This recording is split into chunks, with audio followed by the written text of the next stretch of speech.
यह कहानी एक छोटे से गांव में रहने वाले एक गरीब किसान के बेटे अर्जुन की है। अर्जुन बचपन से ही बहुत जिज्ञासु और मेहनती था।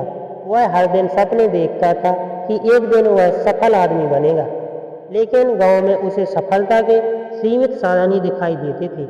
उसके पास ना तो कोई उच्च शिक्षा थी और ना ही कोई बड़ी संपत्ति।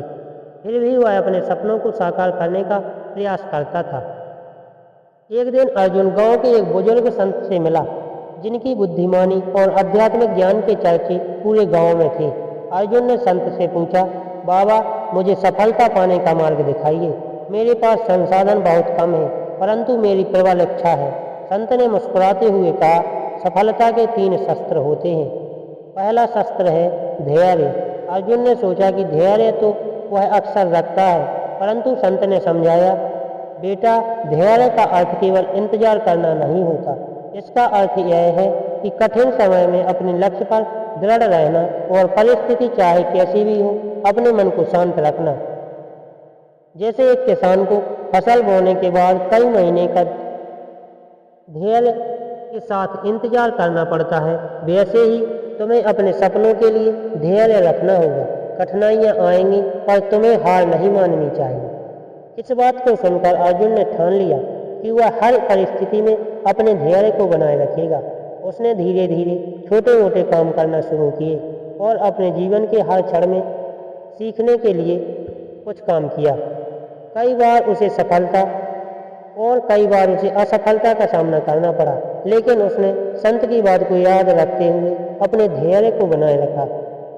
कुछ वर्षों के बाद अर्जुन फिर संत के पास गया और बोला, बाबा, मैंने धैर्य तो बनाए रखा और आज मुझे थोड़ी बहुत सफलता मिली है, लेकिन मुझे लगता है कि मैं अपने जीवन में कुछ बड़ा कर सकता हूँ। संत ने उसे दूसरा शस्त्र सिखाया। सफलता का दूसरा शस्त्र है आत्मविश्वास। संत ने समझाया कि बिना आत्मविश्वास के धैर्य तुम्हें आधे रास्ते तक ही ले जाएगा। आत्मविश्वास वह शक्ति है जो तुम्हें अपने सपनों पर विश्वास दिलाती है और हर चुनौती का सामना करने का साहस देती है। चाहे लोग तुम्हें कितनी भी बार असफल कहें, तुम्हें अपने आप पर विश्वास रखना होगा। अगर तुम खुद पर विश्वास करोगे तो तुम ही अपने लक्ष्य को हासिल कर पाओगे।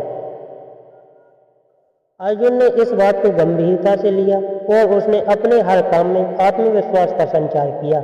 उसने खेती से मिले बहुत थोड़े पैसे को बचाकर छोटे व्यापार में लगाना शुरू किया।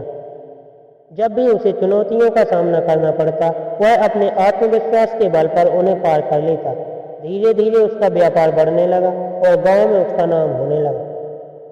अर्जुन की मेहनत और आत्मविश्वास से वह अब एक सफल व्यापारी बन चुका था, लेकिन उसे महसूस हुआ कि उसने जो कुछ भी प्राप्त किया है वह अस्थिर है और उसके मन में एक अजीब सी असंतुष्टि थी।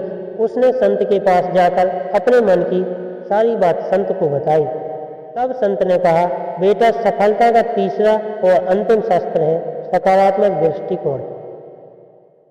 संत ने कहा, सकारात्मक दृष्टिकोण तुम्हारे जीवन को एक नई दिशा देता है। सफलता और असफलता दोनों ही जीवन का हिस्सा है। तुम्हें हर परिस्थिति में जब अपने दृष्टिकोण को सकारात्मक बनाए रखना चाहिए। जब तक तुम अपने काम को सच्चे मन से करते रहोगे और हर परिस्थिति में सकारात्मकता को बनाए रखोगे, तब तक तुम्हारी सफलता स्थायी होगी। अर्जुन ने समझा कि सफलता के बाद भी उसके जीवन में संतुलन और शांति बनाए रखने के लिए सकारात्मक दृष्टिकोण बेहद महत्वपूर्ण है। उसने हर स्थिति में सकारात्मकता बनाए रखने का प्रण लिया और अपने काम के साथ साथ समाज की भलाई में भी योगदान देना शुरू किया। इससे उसे संतोष और शांति का अनुभव हुआ। अर्जुन ने जीवन में धैर्य, आत्मविश्वास और सकारात्मक दृष्टिकोण का महत्व समझा और इन 3 शस्त्रों के बल पर उसने न केवल आर्थिक सफलता पाई, बल्कि एक संतुलित और संतुष्ट जीवन भी पाया। वह समझ गया था कि सफलता केवल बाहरी उपलब्धियों का नाम नहीं है, बल्कि आत्मिक शांति और संतोष भी इसमें शामिल है। अर्जुन की यह कहानी हमें यह सिखाती है कि सफलता पाने के लिए हमें सदैव धैर्य, आत्मविश्वास और सकारात्मक दृष्टिकोण को अपने जीवन में अपनाना चाहिए।